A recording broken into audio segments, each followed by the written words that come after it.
Costs are going up. Linda Reynolds warns of hard discussion on NDIS funding. The very end of this article. Reynolds said she would also need to investigate why people who came into the scheme in 2017 now had packages that were, on average, 50% more than at the time of their arrival.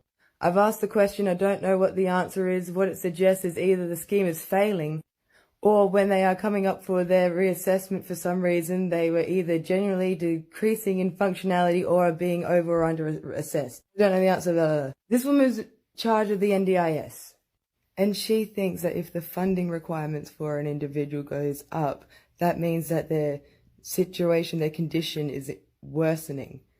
No, Linda. And don't get me wrong, there are people rorting the system, but here's a hypothetical child on the NDIS, right? And they need equipment. As they grow, they outgrow their equipment, keeping it vague, and then they need replacements, which are bigger and cost more, Linda.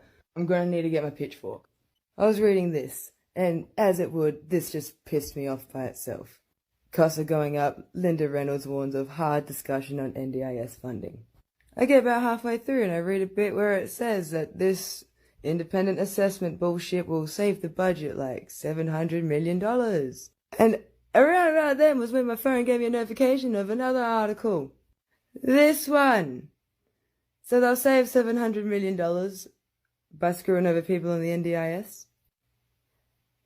Same government, Morrison government, to spend $600 million on a gas-fired power plant in New South Wales Hunter region. I fucking hate these people. I fucking hate them so much. If only people with disabilities had the same sort of lobbyists as the fucking gas industry and shit. Oh, the perfect comment, because this is what I actually wanted to show everybody. Girl who uses wheelchair deemed to have no mobility concerns by NDIS independent assessment. That's the independent assessment we were just talking about, the one that's going to save all that money. See? Does the participant have any concerns with mobility? And the list of responses, no. If this isn't the only what the fuck I have to show you. So other than the system working that well that they want to introduce, and this is from May the 17th, May the 18th, Linda Reynolds says NDIS is too reliant on natural empathy of public servants. I fucking hate this government. You're too reliant on people with empathy and people that can see that if you need a wheelchair, that you need a wheelchair. We're too reliant on those people. So Linda Reynolds wants to get rid of that empathy, that natural empathy, and replace it with this winning system. All just to cut costs. Thank you. Yes, that's why I love you guys. You've got it down pat in the comments section. Perfect. And see, you know this, I know this, two people just hanging out, wasting time on this app know this. Then why the fuck doesn't the minister that's in charge fucking know? And then they have the nerve to be like, we're going to cut costs by targeting people with disabilities. Because, that's what they like to do. Target the most vulnerable in the community. Fucking.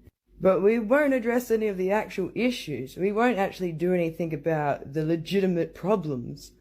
They'll do independent assessments. They'll just try to find ways to kick people off. They'll try to find ways to screw over people that the scheme's meant to help. And never address the people that are making profits that are actually the reason for costs being so high. It's like maybe, just maybe some oversight on this sort of stuff could have prevented what happened to Anne-Marie Smith. And that happening again.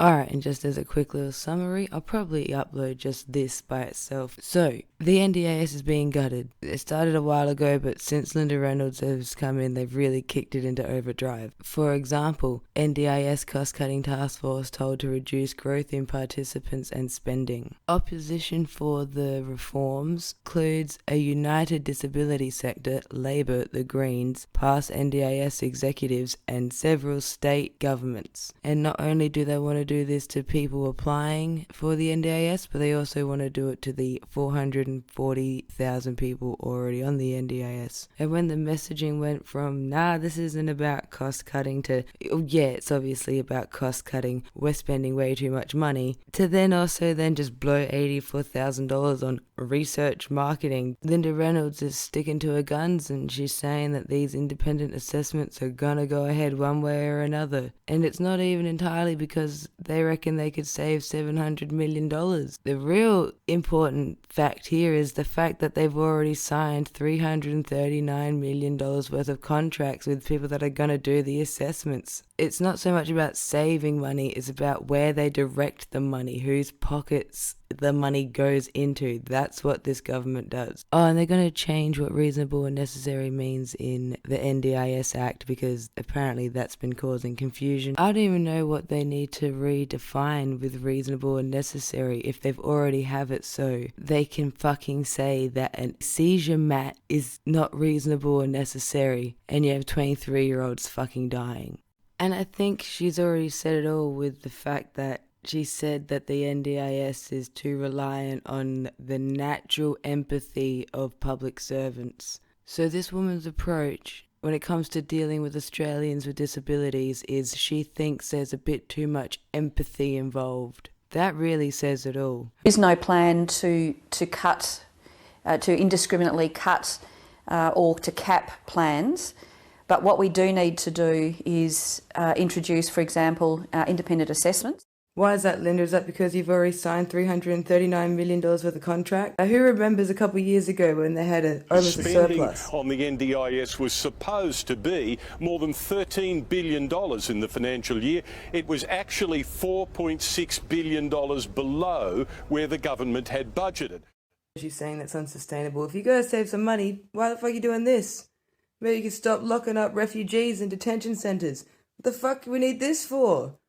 And yet this was a waste of money.